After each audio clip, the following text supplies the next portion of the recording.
Lansing, Grand Rapids, and Detroit. Thank you for tuning into ACVN, the American Conservative Values Network, dedicated and committed to those precepts and principles that have made this nation great: the Constitution, Bill of Rights, Declaration of Independence, and the Emancipation Proclamation. Thank you for taking time out of your busy schedule from time to time to engage us and hear what we have to say. Today I have with me my very distinguished guest and co-host, the prolific and didactic, dedicated and committed, amazing and fascinating, brilliant and intelligent Professor Michael Swope. How are you today? A little sore, got feet hurting, but otherwise trying to stay cool. Dr. King said, "My feet are hurting, but my soul is rested." Mm-hmm. And so it is with our elected or Blackman Township Supervisor to be, Michael Swope. Well, hopefully, we'll see what the voters say. Yes, your community involvement is a member of Jackson City Charter Review Committee, a member of the Michigan Republican State Committee, a former Jackson Republican Chairman, Intermodal Surface Transportation Efficiency Act Task Force member, Chairman of Selected Service System Board for Jackson County, Instruction and Professional Development Chairman of the MEA Regional 2 or Region 2, career experience, Professor of History, Government, and Economics at Wayne County Community College and Schoolcraft College, former business manager, co-host American Conservative Values Network and other media experience. And stepping in still, I'm running a master radiator in Jackson for a couple weeks while the owner's on vacation. You are a small business owner, and if not owner, not an owner, manager, but runner. You're a small business runner. So you understand that the comments of Barack Obama that you didn't build it are false comments, and that the president, once again, because he's never been involved in the private sector, he does not quite understand how the free market system works and the system of sowing and reaping and earning your stripes works. Your thoughts? Yeah, not only does he not understand, he doesn't want to, and I think that is even worse. And even business people get things wrong. That's why businesses fail. That's why businesses fail. But our president he comes from on both sides of his family, a family background of belief in the goodness of government, a belief that government should provide, that whatever the question is, government is always the first answer. And Ann Coulter talked about that in her book Godless, that for the left, the state is a religion, and I think we do see that with President Obama. And we see that with the left, is that they have an immeasurable faith in the state, no matter how many times they get proven wrong. And and so you almost have to look at their belief in the state as a religious dimension. Well, what you say, or is there some philosophical bent leaning toward the secular progressives, thinking that they are the gods of the religious institutions of the state? Are they the gods according to the Greco-Roman teachings of philosophy of Socrates, Plato, Thrasymachus, and Demosthenes? Your thoughts? Well, it's interesting that you mention Greek philosophy, because the Greeks had a term called hubris for an overwhelming belief in yourself, regardless of all other things. And and I think what we see with leftist thinking, whatever you call it, socialist, progressive, whatever name they go by in whatever place, is that there is a belief that experts can make all of the decisions, and that all you need is the right credentials, or you need the right office, and you can make all those decisions. They believe in, I guess one way to put it, one way of seeing it is they believe in the perfectibility of man. Through their own institutions. Through their own institutions. And their own systems. Through their own applications. And their own decisions. So for example, they never talk about, for example, the welfare has been proven to be a failure in every civilization which has been tried. And yet, for the leftists, it's never that welfare is a failure, it's just that there was never enough of it. So there's always, you're always chasing something. You always need more, regardless of how many times whatever they're trying to do is wrong. You know, they still believe in it. You know, just, you know, we didn't have the right people. You know, I mean, that, you know, that's been, you know, one of the key. You know, one of the key things that President Obama has said. Well, you know, we just didn't have the right people involved. So socialists, in fact, do not believe in the American Constitution.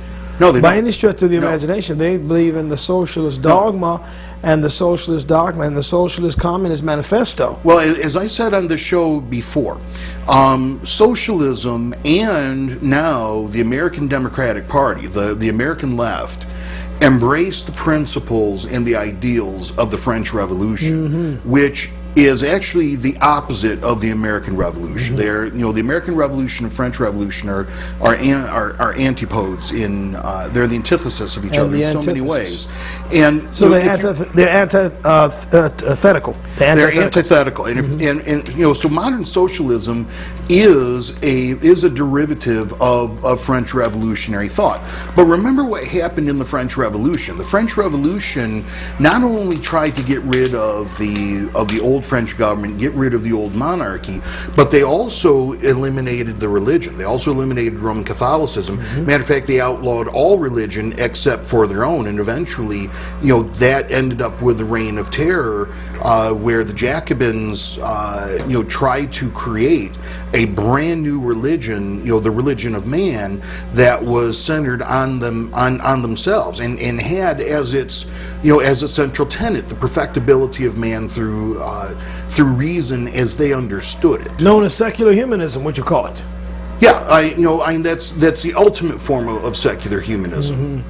Well, now, with this administration being very hostile toward religious liberties, religious freedoms, toward Christian and Judeo-Christian thought, symbols, philosophical dispositions and bents that have had an extraordinary indelible impression upon American tradition.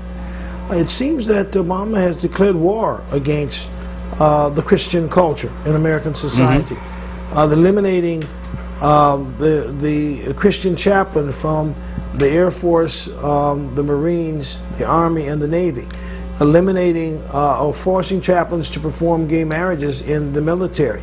Don't ask, don't tell. Which has been eliminated now. Exactly.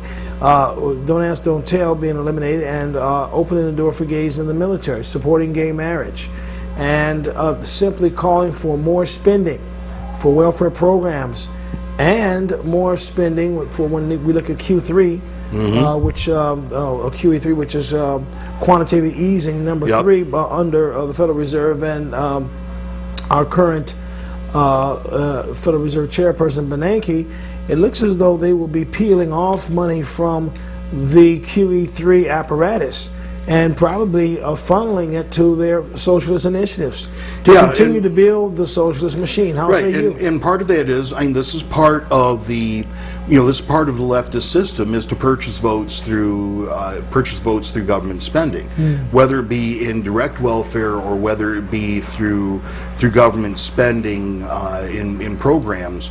I mean, it is an attempt to purchase votes. And this has been one of the problems, as I pointed out on this show many times. This is one of the problems with welfare, is that once people get on it, then you know, then they are hooked on it, and they will continue to vote for it. You know, they have every reason to vote for because of the growth of government, because of their dependency. Right. Yeah. So here is our choice. Mitt Romney proposes a very clear distinction, line of demarcation between him and Barack Obama. He is pro-religious freedom, pro-Second Amendment rights for the Second Amendment of the Constitution. He is pro-certainly persons' rights in terms of having fair representation within the courts. He's pro-Israel in terms of making sure Israel is protected and that its borders are protected, and it enjoys the freedoms and the security and the safety that it deserves in the Middle East. He is pro-military to make sure that we have a positive and productive and secure and safe national defense. He is pro-lower taxes, looking to cut the taxes of the middle-class voter so that more of those people who work and small businesses can keep the money they earn, and they can proliferate job creation rather than expanding the footprint of government. His tax plan may be a little bit complicated, but it's being tweaked as we speak. Right. And his economic plan may be 59 points, but it's And I being think- tweaked as we speak. Speak to our audience I about think these things that Mitt Romney is pitching. I think when it comes to tax plans, especially in a campaign, I think for a campaign it's best to keep things simple. Enunciate what your goals are. Right. Don't try to get into all the details, because eventually that's up to Congress anyway. But stick with what your goals are. Because they have to draft the legislation. The Yeah. president may issue an outline, but Congress has to draft the legislation, Sure. and that is the legislative language. Yeah, absolutely. And so it's within, presidents have in the last century, given complete packages to the Congress. But I think on the campaign trail, enunciate what your goals are. What is it that you're trying to get to, and then you can get you can get the details later. Because as long as you have the goals in place, then the details become easy. And I think that we saw with, for example, Herman Cain's 999 program.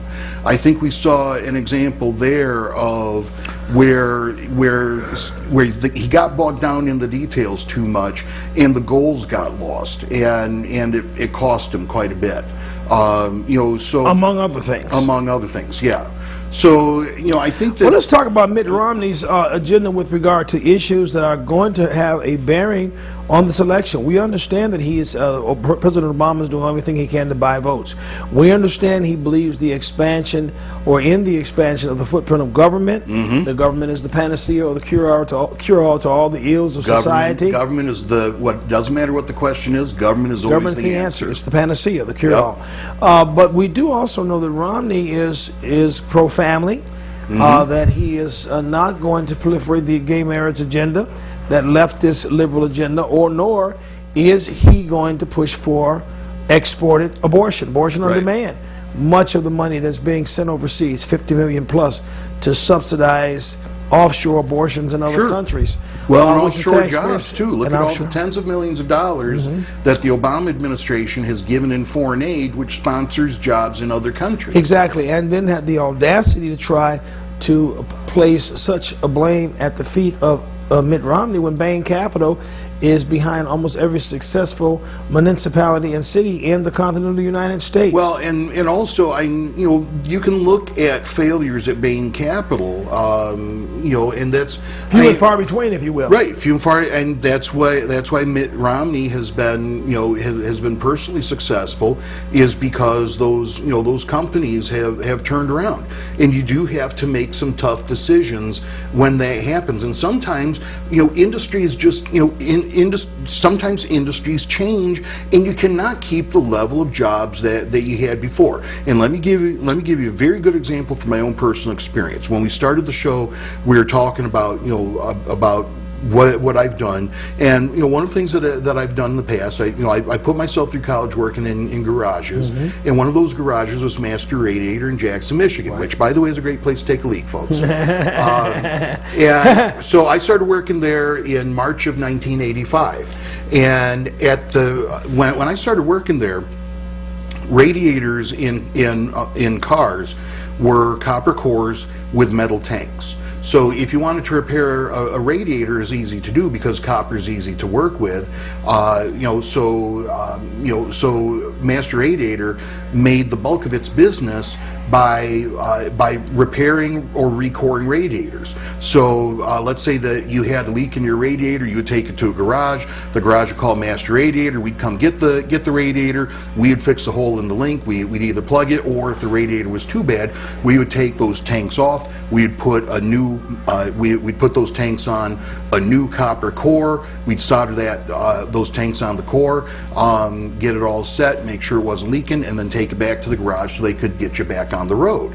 Well, since then, and this is now 27 years ago, since then, in beginning really with the early 90s, there was a transition so that car radiators started being made out of aluminum cores with plastic tanks.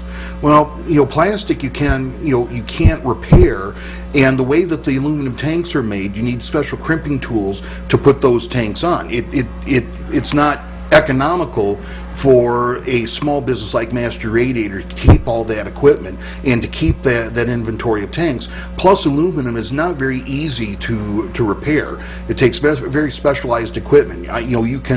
So these aluminum radiators, once they get punctured, that's pretty much it for them in terms of, you can fix them, but it's just not.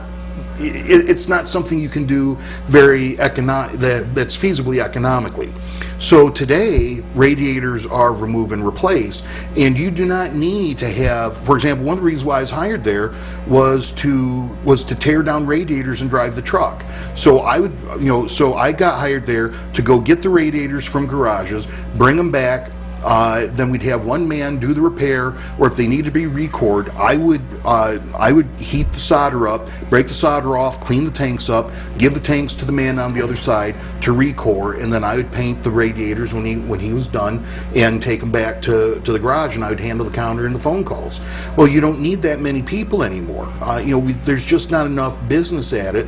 Radiators today, it's remove and replace. You get if you've got a bad radiator, take a new one out of the box. Right, and take the bad one out and put the new one in. Sure. So you do not need a radiator repairman full time. You do not need a driver full time. The bulk of Master Radiator's business today is actually in general automotive service, because, by the way, Master Radiator does complete automotive repair, but specializes in heating and air conditioning. Well, that's good to hear on a local level, but also you're running for office, which on a level of public service puts you at the top of the ticket. You are the most qualified person for Blackman Township Supervisor. I'm sure you have opponents in this race, and we're not interested in talking about your opponents, because what does it matter? The key thing is for those who are in our audience to know that you are also, in addition to running, I should say, what do you call it, a small business. Mm-hmm. At the same time, you also are a person that has worked in multiplicity of capacities when it comes to community involvement and government service. I'm teaching 6 classes also at the same time. And this is at Schoolcraft College and Wayne County Community College. So you are hardworking. You are a reflection of the American dream. You are a great American with regard to great American traditions. You are a role model, an example for young people that are coming on today to look up to. And you should be the one placed in office at the supervisor's position in Blackman Township, regardless of whether you knock on doors or not. Those who listen to this broadcast should know that Mike Swope is the man, along with Jerry Jarzinka. Jerry Jarzinka is the man that should be elected for county prosecutor. His opponent, in particular Allison Bates, is a rhino. Mm-hmm. She's Republican in name only. She voted for Barack Obama. She has supported Democrats all of her life. She has the entire Democratic brass, both in Ann Arbor and in Jackson, backing her. And she was brought to the table by a gentleman that was not happy that he did not get support for the sheriff's office. And because he didn't, he recruited a rhino, Republican in name only, to run for the office. Now, certainly she should run, if she will, as a Democrat against Chuck Perlow. Well, I also have the same problem in my race, where I have Republicans in name only who've popped up. They've come from out of nowhere. And as a former Republican county chairman, I think I got a pretty good idea of who is and who isn't Republican. Because these people have never supported any candidates of the party. They've never done anything. So they've always supported Democrats. No, because they know that in Blackman Township, Blackman Township is strongly Republican and conservative. And so they want to try the Michael Bloomberg thing. They wanted to, they're not Republicans, but they want to declare themselves as Republican because they think it's the quickest way to win. And exploiting public service for personal gain is wrong. Both of Allison Bates is not qualified to run as a Republican. Again, if she wants to run as a Democrat, that's fine. Your opponents are not qualified to run as Republicans. No. Those who are going to run as Republicans should be Republicans. Those who are going to run as Democrats should be running as Democrats. Can you imagine Barack Obama trying to run as a Republican? It's an impossibility because he is a socialist Democrat. Sure. Having said that, the socialist Democrat Allison Bates, because she's a socialist Democrat, should be running with Chuck Perlow on the Democratic ticket. Yeah. She should not, under any stretch by any stretch of the imagination and under any circumstances be running as a Republican. It's disingenuous and it's dishonest. Sure, and some of the received wisdom in politics today is that you shouldn't be so partisan, and you need to find some common ground. But at some point, common ground is to choose the party whose precepts align up with your belief system. At some point, you've got to take a stand. And in my primary, the Republican primary for Blackman Township supervisor, I actually got irked when these other two guys declared themselves Republican, because I know that one's been a Democrat up to this point. The other's never had any partisan activity. He's never done, but neither one of them has done anything for the Republican Party. But that's why we need to talk about you, not them. Because nobody knows those people anyway. They need to know you. They see you on the show. At some point, you outline your agenda. At some point, you need to step up and you need to say what you are, so the voters know what it is. And if the voters, the way I see things, if the voters don't agree with me, then they don't need to vote for me. But I'm not gonna mush up what I am. You're not changing your stripes. No. And what's more, you know what? I've been on this show now for 5 years. There are plenty of airings of this show to where people know what I am. I'm not going to hide from what I am. I'm a proud conservative. I'm a proud Republican. When people drive around Blackman Township, they can see Republican on my signs, and and that's another thing. A lot of people aren't putting their party affiliation on their campaign signs. It is on my sign. Yes. As it should be. Yeah. But yeah, with all my commitments, it's been. I would have the time to serve. It's been tough, for the campaign, because with everything I've got going on. Well, this is your venue for you to get your message out, and you're on television now. That's why I'm trying to get you to focus on the issues and focus on your experience, your community involvement, your personal successes, and you are known by our audience as being a highly intelligent, brilliant professor that is rendering your services in the areas of academia. I am conservative to the core, and I was conservative before conservatism was cool. We know that, and I think that's, and we accept that. And it's a good thing, because now let's talk about your support for. Let's talk about now a shift to your philosophy on the bridge and your philosophy on the state of Michigan with regard to where the direction the state's going in. Governor Snyder, to me, is doing a fairly decent job because he's balanced. Yeah, the budget. He's doing an okay job. One of the issues that's come up in the Blackman Township race is that there's a lot of abandoned properties. They're not being kept up. The lawns aren't being mowed. And people are asking what we can do about that. And in the short run, maybe that there's something we can do. Maybe some community groups can help out with some of those property owners who are underwater and they've had to leave their homes. Maybe we can get some folks to help out with that in the short run. But in the long run, there's one key thing that we need to do. And in the long run, Blackman Township needs to continue to be a viable place for business. It needs to continue to be a viable place to come and move, so that those properties are valuable and people will want to keep them up, and they have jobs to do it with. The discussion comes up now, then your tax structure. Having said that, then how are the taxes in Blackman Township, and what would you do as the township supervisor to address the issue of lowering taxes? A big part of the problem for local government is that local governments don't have a lot of say over that. We do have some say. For example, let's take, for example, Blackman Township has a joint public service department with Leone Township. So what about revenue sharing? With revenue sharing is a very touchy thing, because with revenue sharing, you don't want to count on it. And as supervisor, if Blackman Township gets revenue sharing dollars, I'm not going to be counting those as part of the regular budget. And the city of Jackson is an excellent example of where you fall into the problem, because revenue sharing comes in where if the state gets, for example, the state may get block grants for things, for example, like the community development block grants, and in CDBG. So in those cases, the state gets money, or the state allocates monies, and maybe there are projects where there's a partnership between the state and the township. The state will pay a percentage, the township will pay a percentage, or if it's the city will pay a percentage. No matter how it goes. Well, the thing is, though, is that with these dollars, these are not dollars that generally are going to be in the budget year after year. So as you prepare your budget, if you're the chief executive of a jurisdiction, then you can incorporate these monies in the budget, but you have to incorporate them really as one-time expenditures, and you hope that you get them the year after, but you can't count on them.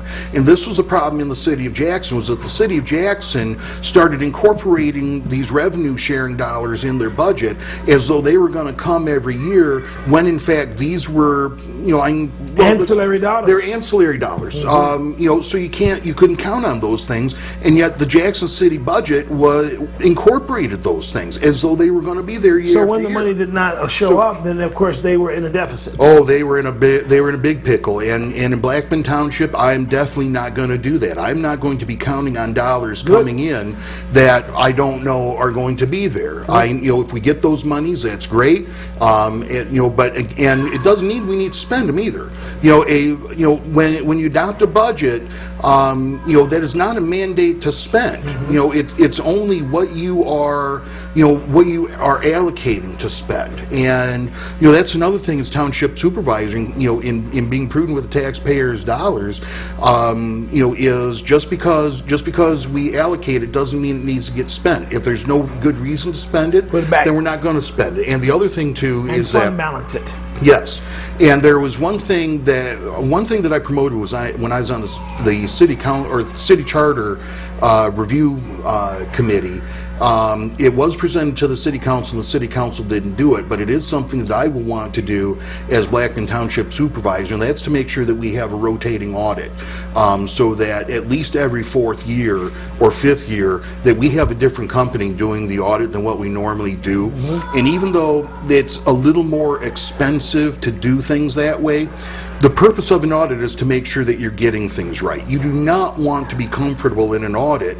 And one of the problems that I've seen with local governments over the years is that they've stuck with one auditor year after year after year. And so that auditors get kind of complacent the same way that financial officials do. So they kind of, so auditors sometimes will go through the motions. And when it comes to taxpayers' dollars, that is a trust. As a government official, I'm trusted with those dollars. I'm not going to misspend those dollars, and I'm going to be prudent with those dollars. And, so even though it may cost a little bit, for that maybe to have an audit done by another company for a couple of years, that small amount of money that we spend is worth it to make sure that we're not missing large amounts of dollars, and that we have watchers watching the watchers. And so you have, so that, maybe, have an auditor do the audit 4 years, have another company do it for 2 years. That way we make sure that the books are straight, and we're not going to be engaging in anything sloppy, or that, if there is something that's going on, we catch it and are able to control it. Okay, so we're running Mike Swope for Blackman Township Supervisor, Ray Snell for the clerk. We have Mike Shirkey for State Representative Earl Pilecki. We have Tim Walberg for Congress. We're all supporting these names that we're giving you. And of course, Jerry Jarzinka for prosecutor, and Steve Rand for sheriff. You've heard the list of names. You've heard the slate. This is the slate we back. These are conservative Republicans who believe in the Constitution, the Bill of Rights, the Declaration of Independence, the Emancipation Proclamation, American exceptionalism. Of course, first, limited, effective, and responsible government. Effective and responsible government. These are the names. You've heard them. If you vote for anyone other than these, you are communist, or you're threatening to bring socialist, communist principles to our community. You may not be a communist, but you would be threatening to bring socialist, communist principles to our community. And that, my friend, would be the end of American freedom. Thank you for tuning in to ACVN. This is the American Conservative Values Network. We're sorry to be so hard on you, but you voted to put Barack Obama in the first 4 years, and look at the disaster it has caused in our country. It is time to reverse this landslide of disaster, this landslide of backwardness and narcissistic intoxication that's taking place in Washington, and turn this country around. Please vote the right way this time. Let's get America back. Let's bring back our great traditions. Let's bring back our freedoms. Let's get Americans back to working. Let us vote for Mitt Romney for President of the United States.